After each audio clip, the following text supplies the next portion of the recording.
புதிய பெனியல் கிறிஸ்து சபை வழங்கும் பலத்தின் மேல் பலம் நேரம். தேவ செய்தி பேராயர் யோபு அவர்கள். கர்த்தருடைய வார்த்தையை கேட்டு ஆசீர்வாதங்களை பெற்றுக்கொள்ளுங்கள். ஆண்டவரும் உலக இரட்சகருமாகிய இயேசு கிறிஸ்துவின் இனிய நாமத்தில் வாழ்த்துக்கள். பலத்தின் மேல் பலம் என்கிற இந்த நிகழ்ச்சி மூலமாய் உங்களை சந்திப்பதிலே மகிழ்ச்சி அடைகிறேன். என் அன்பு தேவ பிள்ளைகளே, ஒவ்வொரு வாரமும் கர்த்தருடைய வார்த்தை மூலமாய் உங்களோடு பேசுவதிலே எனக்கு மிக்க மகிழ்ச்சியாக இருக்கிறது. கர்த்தருடைய வார்த்தை தான் உங்களையும் என்னையும் இணைக்க வைக்கிறது. கர்த்தருடைய வார்த்தை மூலமாக நம்முடைய ஆசீர்வாதங்களை பெற்றுக்கொள்கிறோம். என் அன்பு தேவ பிள்ளைகளே, இந்த நாளில் கர்த்தர் கொடுத்திருக்கிற வார்த்தை என்ன தெரியுங்களா? அந்த வார்த்தைக்கு ஒரு தலைப்பு வைத்திருக்கிறோம், அனுகூலம். அதாவது ஆங்கிலத்தில் சக்சஸ். அதாவது எல்லாமே நமக்கு விரும்புகிறபடி சாதகமாய் முடிகிற ஒன்றுதான் அனுகூலம். அதாவது நாம் நினைக்கிறதெல்லாம் இப்படியெல்லாம் நடந்தால் நல்லா இருக்கும் என்று சொல்லி நாம் செயல்படும் போது, அது அப்படியே நடக்கும்போது அதுதான் அனுகூலம். சில வேளையில் நாம் நினைச்ச காரியம் நடக்கணும்னு சொல்லி செயல்படும் போது அது சில வேளை முடியாமல் போய்விடுகிறது. அது அனுகூலம் கிடையாது. ஆனால் நாம் சிந்திக்கிறது, மனதில் யோசிக்கிறத நம்ம அப்படியே அது கிரியை மூலியமாக செயல்படுத்தி அது அழகாக அமைய வேண்டும் என்று சொன்னால், அது அந்த காரியம் நமக்கு அனுகூலமாய் முடிய வேண்டும் என்று சொன்னால், அதுக்கு ஒரே வழி ஜெபம், தேவனுடைய தயவு, தேவனுடைய ஒத்தாசை. தேவனுடைய தயவும் ஒத்தாசையும் நம்முடைய ஜெபமும் இல்லாமல் நாம் நினைக்கிறது யோசிக்கிறது எதுவுமே அனுகூலமாக முடியாது. ஒருவேளை நாம் இப்படிலாம் நடக்கணும்னு சொல்லி நினைத்தால் அதில் ஒரு 50% நடக்குமே தவிர மீது 50% நடக்காது. நான் இப்படிலாம் நடக்கணும்னு நினச்சேன், ஆனால் நினச்சவே நடக்கலை, அதில் கொஞ்சம் தான் நடந்தது அப்படின்னு சொல்லுவாங்க. பட் அது அனுகூலம் கிடையாது இல்லைங்களா? ஆனால் நம்ம நினைச்சது முழுவதும் அது அப்படியே நம்ம செயலில் கொண்டு வரும்போது, அது எல்லாம் அழகாக முடியும் போது அதுதான் நமக்கு அனுகூலம் என்று நாம் சொல்லலாம். இப்போது சில நாட்களுக்கு முன்பாக நான் வெளிநாடு பயணத்துக்கு சென்றேன். அப்போ அந்த வெளிநாடு பயணத்துக்கு போவதுக்கு முன்பாக 4 மாதத்துக்கு முன்பதாகவே நானும் எங்கள் ஜப குழுவினரும் அதுக்காக ஜெபிக்க ஆரம்பித்தார்கள். என் குடும்பத்தை சார்ந்தவர்களும் அதுக்காக ஜெபிக்க ஆரம்பித்தார்கள். நாங்கள் என்னெல்லாம் சொல்லி கேட்டோமோ அதெல்லாம் அப்படியே நடந்தது. பணத்தேவைகள் சந்திக்கப்படணும், பயணம் மிக ஆஸ்வதிக்கப்படணும், அந்த பயணத்தின் போது எந்தவித அசம்பாதம் நடக்கக்கூடாது, இமிகிரேஷன் பிரச்சனை எந்த தொல்லையும் வரக்கூடாது, போகிற இடத்துல ஊழியங்கள் நன்றாக இருக்கணும், எந்தவித நஷ்டங்கள் வரக்கூடாது, அங்கே ஊழியம் செய்கிற இடத்துல வல்லமையான ஊழியங்கள் நடக்கணும், சுகபத்திரமாக திரும்பி வரணும், அதே போல் ஊழியங்கள்லாம் இங்கே சிறப்பாக நடக்கணும் என்றெல்லாம் சொல்லிவிட்டு நான் அதுக்காக ஜெபித்தோம். ஜெபித்தபடியே கர்த்தர் அந்த ஊழியம், அந்த வெளிநாட்டு காரிய ஊழியங்கள் எல்லாம் மிக சிறப்பாய் மிக அனுகூலமாய் அதை தேவன் எங்களுக்கு முடித்து கொடுத்தார். அப்போ நம்ம எடுக்கிற ஒரு காரியம் அதை நம்ம செயலில் கொண்டு வரும்போது, அதை ஜபத்தோடு செய்யும்போது அது நிச்சயமாய் அனுகூலமாய் முடியும். நீங்கள் பாருங்கள், 2 நாளாகமத்தின் புஸ்தகம் 7ஆம் அதிகாரம் அதில் 11வது வசனத்தை வாசிக்கும் போது, இவ்விதமாய் சாலமோன் கர்த்தருடைய ஆலயத்தையும் ராஜா அரண்மனையும் கட்டி தீர்த்தான். கர்த்தருடைய ஆலயத்திலும் தன் அரண்மனையிலும் சாலமோன் செய்ய மனதாய் இருந்ததெல்லாம் அனுகூலம் ஆயிற்று. கர்த்தர் நாமத்துக்கு ஸ்தோத்திரம். பாருங்களேன், இந்த 2 நாளாகமத்தின் புஸ்தகம் 7ஆம் அதிகாரம் 11ஆம் வசனத்தில் வாசிக்கும் போது சொல்லப்படுது, அவன் சாலமோன் தன் மனதாய் இருந்ததெல்லாம் அனுகூலம் ஆயிற்றான். அதாவது கர்த்தருடைய ஆலயத்தையும் அவனுடைய அரண்மனையும் எப்படியெல்லாம் செய்ய வேண்டும் என்று அவன் மனதாய் இருந்தானோ அதெல்லாம் அனுகூலமாய் முடிந்ததாம். கர்த்தர் நாம ஸ்தோத்திரம். பாருங்களேன், அப்போ சில வேளை நம்ம சில காரியங்கள் நான் மனசில் நினச்சதெல்லாம் நடக்கணும் அப்படின்னு நினைக்கும் போது அது அனுகூலமான ஒரு காரியம். இங்கே சாலமோன் கர்த்தருடைய ஆலயத்தையும் தன்னுடைய அரண்மனையும் அவன் எப்படியெல்லாம் கட்ட வேண்டும் என்று தன் மனதில் நினைத்தானோ அதெல்லாம் அவனுக்கு அனுகூலமாய் மாறிச்சான். அது செய்வதற்கான மரங்கள், அது செய்வதற்கான இரும்புகள், அது செய்வதற்கான எல்லா தந்த பொருட்கள், மற்ற நல்ல திறமை வாய்ந்த ஆட்கள், மனித உதவிகள் எல்லாமே அவனுக்கு கிடைத்ததாம். அதனால சொல்லப்படுது, அவன் மனதா இருந்ததெல்லாம் அதை ஆண்டவர் அனுகூலமாய் மாற்றினாராம். கர்த்தர் நாமத்துக்கு ஸ்தோத்திரம். என் அன்பு தேவ பிள்ளைகளே, இந்த சாலமோன் கர்த்தருடைய ஆலயத்தை கட்டுவதற்காக அவன் தன்னை முழுவதுமாக கவனம் செலுத்தினான். முழுவதுமாக கவனம் செலுத்தி அதை செய்து முடித்தான். இந்த ஆலயத்தை ஆக்சுவலாக கட்ட வேண்டியது தாவீது ராஜா. அவர் மிக ஆசையாக இருந்தார். ஆனால் ஆண்டவர் சொல்லிட்டாரு, நீ கட்ட வேண்டாம், உன் கர்ப்ப பிறப்பாகிய உன் மகனே இந்த ஆலயத்தை கட்டுவான் என்று ஆண்டவர் சொல்லியிருந்தார். உடனே அதை தாவீது அப்படியே ஏற்றுக்கொண்டு, ஆனால் என்ன பண்ணார்னா, சரி தன் மகன் சாலமோன் இந்த ஆலயத்தை கட்டட்டும், ஆனால் அதுக்கு தேவையான பொருட்களை சேகரிப்போம்னு சொல்லி அதுக்கு தேவையான மரங்கள், கற்கள், அதுக்கு தேவையான எல்லா விதமான இரும்புகள் எல்லாவற்றையும் அவர் சேர்த்து சேகரித்து வைத்தார் என்று சொல்லப்பட்டது. பின்பு கர்த்தருடைய ஆலயத்தை எப்படி கட்ட வேண்டும் என்று சொல்லி தன்னுடைய மகன் சாலமோனை கூப்பிட்டும் அவர் சொன்னார். பாருங்க, இப்படி சொன்னதெல்லாம் இந்த சாலமோன் மனதில் வைத்து கர்த்தருடைய ஆலயத்தை எப்படியெல்லாம் கட்ட வேண்டும், எந்தெந்த பிரகாரத்தோடு கட்ட வேண்டும் என்று சொல்லி தன் மனதில் நினைத்தானோ அது அப்படியே நடந்ததாம். தன்னுடைய அரண்மனையை எப்படிலாம் கட்ட வேண்டும் என்று அவன் மனதா இருந்தானோ அதெல்லாம் நடந்ததாம். கர்த்தர் நாமத்துக்கு ஸ்தோத்திரம். பாருங்க, அப்போ அதில் ஒன்று கூட அவன் கைவிட்டு போகவில்லை. நான் நினச்சேன், இப்படி நினச்சா நல்லா இருக்கும், இப்படி பண்ண நல்லா இருக்குன்னு சொல்லி இப்படி ஆயிடுச்சு, சரி பரவாயில்ல, என்ன பண்ணுறது, அப்படி கூட இல்லையா. அவன் என்ன செய்ய மனதா இருந்தானோ அது அனுகூலம் ஆயிற்றான். காரணம் என்னன்னா, சாலமோனோடு கர்த்தர் இருந்தார். கர்த்தர் அந்த ஆலயத்தை கட்டுவதற்கு சாலமோனை தெரிந்து கொண்டார். சாலமோனுக்கு வேண்டிய எல்லா காரியத்தையும் கர்த்தர் வாய்க்க பண்ணார். என் அன்பு தேவ பிள்ளைகளே, இந்த வார்த்தை கேட்டுக்கொண்டு உங்கள் வாழ்க்கையில் கூட நீங்கள் எடுக்கிற முயற்சியில் காரியங்களை எல்லாமே அனுகூலமாய் முடிய வேண்டும் என்று சொன்னால் கர்த்தர் உங்களோடு கூட இருக்கணும். கர்த்தர் உங்களோடு கூட இருக்க வேண்டும் சொன்னால் நீங்கள் கர்த்தரோடு இருக்க வேண்டும். நீங்கள் கர்த்தரோடு இருந்தால் அவர் உங்களோடு இருப்பார். அவர் உங்களோடு இருந்தால் உங்கள் காரியமெல்லாம், நீங்கள் எடுக்கிற காரியமெல்லாம் அனுகூலமாக அது நிச்சயம் முடியும். கர்த்தர் நாமத்துக்கு ஸ்தோத்திரம். கர்த்தர் இல்லாமல் ஒரு காரியமே அது அனுகூலமாய் முடியாதுங்க. அதை நான் அடிக்கடி சொல்லுவேன், நீங்கள் எந்த காரியம் செய்தாலும் முதல்ல அது தேவனுக்கு தெரியப்படுத்துங்க. அதில் ஜபத்தில் வைத்து ஜெபம் பண்ணுங்க. அந்த காரியம் நடந்து முடிகிற வரையிலும் ஜபத்தை நீங்கள் நிறுத்தக்கூடாது. அந்த காரியம் நடந்து முடிகிற வரையிலும் நீங்கள் ஜெபம் பண்ணிக்கொண்டே இருக்கணும். நான் ஏற்கனவே முதல்ல சொன்ன பார்த்தீங்களா, நான் வெளிநாட்டு பயணம் சென்றேன், அப்போது எங்கள் குழுவினர் ஜெபம் பண்ணாங்கன்னு சொல்லி நான் போயிட்டு வர வரைக்கும் அவங்க ஜெபம் பண்ணி கொண்டு இருந்தாங்க.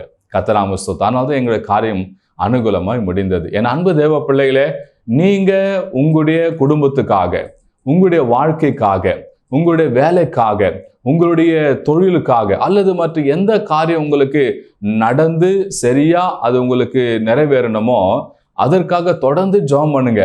தேவன்கிட்ட சொல்லிக்கொண்டே இருங்க, கர்த்தாவே நான் இதை செய்ய போறேன், இது உமக்கு தெரியப்படுத்துறேன், இது எனக்கு அனுகூலமாய் முடித்து கொடுங்க அப்படின்னு சொல்ல வேண்டும். கர்த்தர் கூட இருந்து நடத்தினார்னா அது சரியா நேர்த்தியா எல்லாம் அனுகூலமாய் முடியும். நாம் கர்த்தரை ஒதுக்கி விட்டுட்டு, ஆராதனையை ஒதுக்கி விட்டுட்டு, ஜபத்தை நிறுத்தி விட்டுட்டு, வேத வாசிப்பதை மறந்து விட்டுட்டு, நான் பாட்டு எனக்கு அந்த காரியம் அனுகூலமா முடியும்னு சொல்லி நீங்க பாட்டு ஓடி, நான் இப்படி செய்ய நினைக்கிறேன், நான் அப்படி செய்ய நினைக்கிறேன், நான் நினைச்சிருக்கிறேன், அதை நிச்சயமா செய்து முடிப்பேன், என்னால முடியும், நான் அந்த நபரை பார்த்துட்டேன், நான் இந்த நபரை பார்த்துட்டேன், அவனுக்கு செய்யறேன்ட்டாங்க, அவனுக்கு தரேன்ட்டாங்க, எனக்கு பண்றேன்ட்டாங்க அப்படின்னு சொல்லி யாரோ ஏதோ சொல்றதை கேட்டு நீங்க ஓடி போய் அதுல செய்வீர்கள் சொன்னால் அது அனுகூலமா முடியாது. அது ஒரு காரியமும் நேர்த்தியா நடக்காது. எல்லாமே அது வேறு விதமாய் போய் வேறு விதமாய் முடிந்து கடைசியில் உங்களுக்கு மிகப்பெரிய ஒரு நஷ்டத்தை உண்டாக்கி, நான் நினைத்தது ஒன்று இப்படி நடந்து விட்டதே என்று சொல்லி உங்களுக்கு அந்த காரியம் வந்துவிடும். என் அன்பு தேவ பிள்ளைகளே, ஆதலால் நீங்கள் எந்த காரியம் செய்ய நினைக்கிறீங்களோ, வாழ்க்கைக்கு உகந்த காரியம், உங்கள் எதிர்காலத்துக்கு தேவையான காரியம் இருக்குமானால் அது தேவனுக்கு தெரியப்படுத்துங்க. தேவன்கிட்ட சொல்லிக்கொண்டே இருங்க. அது நடந்து முடிகிற வரையிலும் நீங்கள் அதுக்காக சொல்லிக்கொண்டே இருங்க, ஜெபம் பண்ணிக்கொண்டே இருங்க. கர்த்தர் அந்த காரியத்தை உங்களுக்கு அதை நிச்சயமாய் அனுகூலமாக அது செய்து முடிப்பார். பாருங்களேன், சங்கீதங்களின் புஸ்தகத்தில் அதில் சொல்லப்பட்ட சங்கீதங்களின் புஸ்தகம் 46ஆம் சங்கீதம் 1ஆம் வசனத்தில் சொல்லப்படுது, தேவன் நமக்கு அடைக்கலமும் பலனும் ஆபத்து காலத்தின் அனுகூலமான துணையமானவர். என் அன்பு தேவ பிள்ளைகளே, ஆண்டவர் ஒரு காரியம் செய்வதற்கு மாத்திரம் அனுகூலம் அல்லங்க, ஆபத்து காலத்திலும் நமக்கு அனுகூலமான துணையமானவராம். கர்த்தர் ஸ்தோத்திரம். இப்ப பாருங்க, இந்த கொரோனா வந்தது இல்லையா, அதுல எவ்வளோ பேர் பாருங்க மரித்து விட்டாங்க. அதை பார்க்கவும் நமக்கெல்லாம் மன வேதனையாக இருந்தது. ஆனால் தேவன் நம்ம மாத்திரம் அதில் தப்பித்து வைத்து உயிரை வைத்திருக்கிறாரு. நமக்கு மாத்திரம் அனுகூலமா இருந்த காரணம் என்ன? நம்ம கொண்டு ஏதோ ஒன்று செய்ய போறார். அதனாலதான் கர்த்தர் நமக்கு ஜீவனை கொடுத்து வைத்திருக்கிறார். அது மாத்திரமில்லை, இப்ப தப்பி பிழைத்து இப்ப நம்ம இருந்து கொண்டு இருக்கிறோம். கர்த்தர் நமக்கு பாருங்க எத்தனையோ ஆபத்துகள் நமக்கு வந்தது. ஆனாலும் கர்த்தர் நமக்கு அனுகூலமான துணையா இருந்து நம்மளை காப்பாற்றிருக்கிறார். அதான் அந்த சங்கீதக்காரர் 46:1 சொல்றாரு, தேவன் நமக்கு அடைக்கலமும் பலனும், ஆபத்து காலத்தில் அனுகூலமான துணையமானவர். என் அன்பு தேவ பிள்ளைகளே, ஆபத்து வரும்போது நமக்கு யாரும் சப்போர்ட் பண்ண மாட்டாங்க. ஆபத்து வரும்போது யாருமே நமக்கு உதவியா இருந்து நம்மளை தேற்ற மாட்டாங்க. தேவன் ஒருவர் மாத்திரம்தான் நமக்கு அனுகூலமான துணையமானவருங்க. கர்த்தர் நாமத்துக்கு ஸ்தோத்திரம். அதனால தான் நான் சொல்லுவேன் அடிக்கடி, நீங்க தேவனோடு இருங்க, தேவன் உங்களோடு கூட இருப்பார். தேவன் நமக்கு அனுகூலமான துணையா இருப்பாருங்க. எங்க வாழ்க்கையில எத்தனையோ பிரச்சனைகள் வந்தது. என்னை அழிக்கும்படி எத்தனையோ பிரச்சனைகள் வந்தது. என்னை அவமானப்படுத்தும்படி எத்தனையோ பிரச்சனைகள் வந்தது. எனக்கு ரொம்ப பொறாமை கொண்டு, எரிச்சல் கொண்டு, எனக்கு ஏதாவது ஒன்று செய்ய வேண்டும், ஏதாவது ஒன்று நடக்க வேண்டும் சொல்லி எனக்கு ரொம்ப எத்தனையோ காரணம் யோசித்து கூட்டம் கூடி எத்தனையோ பேர் முயற்சித்தாங்க. ஆனால் அந்த காரியெல்லாம் வாய்க்காதபடி கர்த்தர் எனக்கு அனுகூலமான துணையாயிருந்தார். கர்த்தர் நாமத்துக்கு மகிமை உண்டாவதாக. எனக்கு ஒரு ஆபத்து, எனக்கு ஒரு பிரச்சனை, எனக்கு ஒரு போராட்டம், எனக்கு ஒரு இழப்பு, எனக்கு ஒரு கஷ்டம் வரும்போது என் எதிரிகளும் சத்துருக்களும் பகைவரும் பார்த்து சந்தோஷப்பட்டு மாட்டிக்கொண்டான், இப்ப என்ன செய்யறான் பார்ப்போம் அப்படின்னு நினைக்கும் போதுதான் கர்த்தர் எனக்கு என் கூட அனுகூலமான துணையா இருந்து என்னை நடத்திருக்கிறாருங்க. கர்த்தர் நாம ஸ்தோத்திரம். பணம் என்னிடம் கிடையாது, எனக்கு சக்தி வாய்ந்த மனிதர்களும் கிடையாது. ஆனால் எத்தனையோ காரியத்தில் கர்த்தர் எனக்கு அனுகூலமான துணையா இருந்து காரியத்தை வாய்க்க பண்ணிருக்கிறார். காரணம், தினந்தோறும் அவர் நோக்கி ஜெபிக்கிறபடினாலே. இந்த வார்த்தை கேட்டுக்கொண்டிருக்கிற என் அன்பு சகோதரனே சகோதரியே, நீங்க கர்த்தரோடு இருங்க, கர்த்தரை விட்டுறாதீங்க, கர்த்தரை பிடித்து கொள்ளுங்க. நீங்க கர்த்தரோடு இருந்தா அவர் உங்களோடு இருப்பார். உங்களுக்கு என்ன ஆபத்து வந்தாலும் அவர் உங்களுக்கு அனுகூலமான துணையாக இருந்து உங்களை நடத்துகிற தேவனாக இருக்கிறார். என் அன்பு தேவ பிள்ளைகளே, அது மாத்திரமல்ல, சங்கீதங்கள் புஸ்தகம் 119 சங்கீதம் 17வது வசனத்தில் சொல்லப்பட்டது, உமது அடியனுக்கு அனுகூலமாயிரும், அப்போது நான் பிழைத்து உமது வசனத்தை கை கொள்ளுவேன். பாருங்களேன், இந்த சங்கீதக்காரன் சொல்றாரு, உமது அடியனுக்கு அனுகூலமாயிரும் அப்பா. அவர் சொல்றாரு பார்த்தீங்களா, அப்போது நான் பிழைத்து உமது வசனத்தை கை கொள்ளுவேன். கர்த்தர் நாம நான் வாழ்வதற்கு, பிழைத்து என்ற அந்த வார்த்தை அர்த்தம் நான் வாழ்வதற்கு நீங்க எனக்கு அனுகூலமா இருங்க. நீங்க எனக்கு அனுகூலமா இருந்தா போதும் ஆண்டவரே, நான் பிழைத்து என்ன பண்ணுவேன், உமது வசனத்தை நான் கை கொள்ளுவேன். அதை சொல்றாரு பாருல, உமது அடியனுக்கு, அவர் சொல்ற உமது அடியனுக்கு அனுகூலமா இரும் என்று சொல்லி. என் அன்பு தேவ பிள்ளைகளே, உங்களுடைய ஜப வாழ்க்கையில நீங்க ஜபிக்கும் போது ஆண்டவர் சொல்லுங்க, ஆண்டவரே எனக்கு நீங்க அனுகூலமா இருங்கப்பா, நீங்க எனக்கு அனுகூலமா இருந்தா போதும் ஆண்டவரே, நான் பிழைப்பேன் ஆண்டவரே. சங்கீதக்காரர் அதான் சொல்றான் 119:17, நீங்க எனக்கு அனுகூலமா இருங்க ஆண்டவரே, அப்போ நான் பிழைச்சிடுவேன், அப்போ நான் பிழைப்பேன்னு சொன்னா நான் வாழ்வேன் என்று சொல்லி. அப்போ நாம இந்த உலகத்துல, இந்த போராட்டம் நிறைந்த உலகத்துல, பிரச்சனை நிறைந்த உலகத்துல நம்ம வாழ வேண்டும் சொன்னால் நமக்கு கர்த்தர் அனுகூலமா இருக்க வேண்டும். கர்த்தர் நமக்கு அனுகூலமா இருக்க வேண்டும் சொன்னால் நாம் கர்த்தரோடு இருக்க வேண்டும். நம்ம கர்த்தரோடு இருந்தால் கர்த்தர் நம்மோடு கூட இருப்பார். நமக்கு எல்லாம் அனுகூலமாய் முடியுங்க. என் அன்பு தேவ பிள்ளைகளே, என் அன்பு சகோதரனே, என் அன்பு சகோதரியே, இந்த வார்த்தை கேட்டுக்கொண்டு உங்க வாழ்க்கையில கர்த்தர் உங்களுக்கு அனுகூலமா இருக்க வேண்டுமா? நீங்க அவரை விட்டு விலகாதீங்க, அவரோடு கூட இருங்க, அவர் நோக்கி ஜெபம் பண்ணுங்க, அவர் நோக்கி காத்து கொண்டிருங்க. நிச்சயமா சாலமோனுக்கு தேவன் அனுகூலமான காரியத்தை செய்தார். மனதில் நினைத்ததெல்லாம் ஆண்டவர் அனுகூலமாய் மாற்றினார்.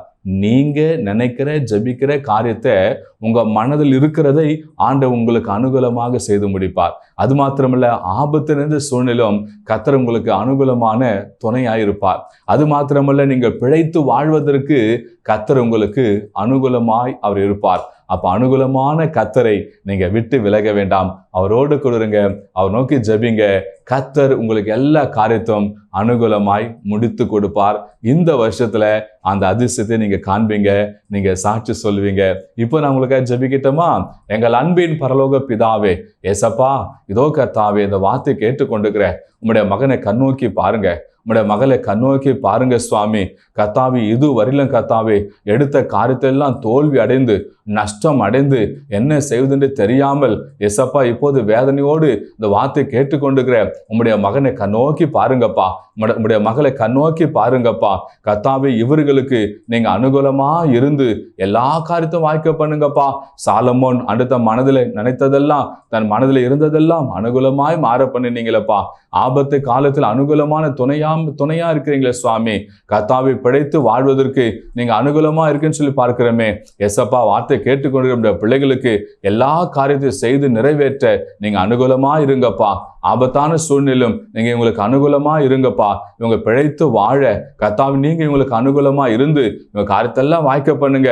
எசப்பா, இவங்க பிள்ளைகளை உடைய கரத்துல ஒப்பு கொடுக்கிறேன், இவங்க கணவரை உடைய கரத்துல ஒப்பு கொடுக்கிறேன், இவங்க மனைவி உடைய கரத்துல ஒப்பு கொடுக்கிறேன். எசப்பா, குடும்பத்துல ஒவ்வொருடைய கரத்துல ஒப்பு கொடுக்கிறேன். குடும்பத்துல இருக்கிற எல்லா கஷ்டங்கள் இயேசுவின் நாமத்தில் நீங்குவதாக. தரித்திரம், வறுமை, பிரச்சனை, போராட்டங்கள் இயேசுவின் நாமத்தில் நீங்குவதாக. எசப்பா, என் குடும்பத்துல சந்தோஷம் சம்பந்தம் கர்த்தர் பெருக செய்யுங்க. இவங்களுக்கு அனுகூலமா இருந்து காரியத்தெல்லாம் வாய்க்க பண்ணுங்க. அப்படி கரத்துல ஒப்பு கொடுக்கிற சுவாமி, உயிர் தெழுந்த இயேசு கிறிஸ்து நாமத்தில் ஜெபிக்கிறேன் ஜீவனுள்ள நல்ல பிதாவே. ஆமேன், ஆமேன், ஆமேன். என் அன்பு தேவ பிள்ளைகளே, வார்த்தை கேட்டீங்க. இந்த வார்த்தை மூலமா கர்த்தர் நாள்ல உங்களோடு கூட பேசியிருப்பார் என்று சொல்லி நான் விசுவாசிக்கிறேன். உங்களுக்காக ஜெபிக்க என்று சொன்னா திரையில பார்க்க எனக்கு தொடர்பு கொள்ளுங்க. உங்களுக்காக நாங்கள் ஜெபிக்க ஆயத்தமா இருக்கிறோம். உங்களுடைய ஜெப குறிப்பு இருக்குமானால் இந்த வாட்ஸ்அப் எண் மூலியமா உங்களுடைய செய்திகள் அனுப்புங்க. நாங்கள் உங்களுக்காக ஜெபிக்க ஆயத்தமா இருக்கிறோம். கர்த்தர் உங்களை ஆசீர்வதிப்பார். God bless you. பிரியமானவர்களே, நீங்கள் எந்த திருச்சபைக்கும் போகாத நபராய் இருப்பதை சொன்னால் எங்கள் திருச்சபையில் நடக்கும் ஆராதனைக்கு வாருங்கள். எங்கள் திருச்சபையின் ஆராதனை நேரம் காலை 6:30 மணியிலிருந்து 8:30 மணி வரை நடைபெறும் இடம் புதிய பெனியல் கிறிஸ்து சபை, நம்பர் 107, நேருஜி ஜோதி நகர், 2வது தெரு, Ayanavaram, Chennai 23, century flower mill மற்றும் பனந்தோப்பு ரயில்வே காலின் அருகில்.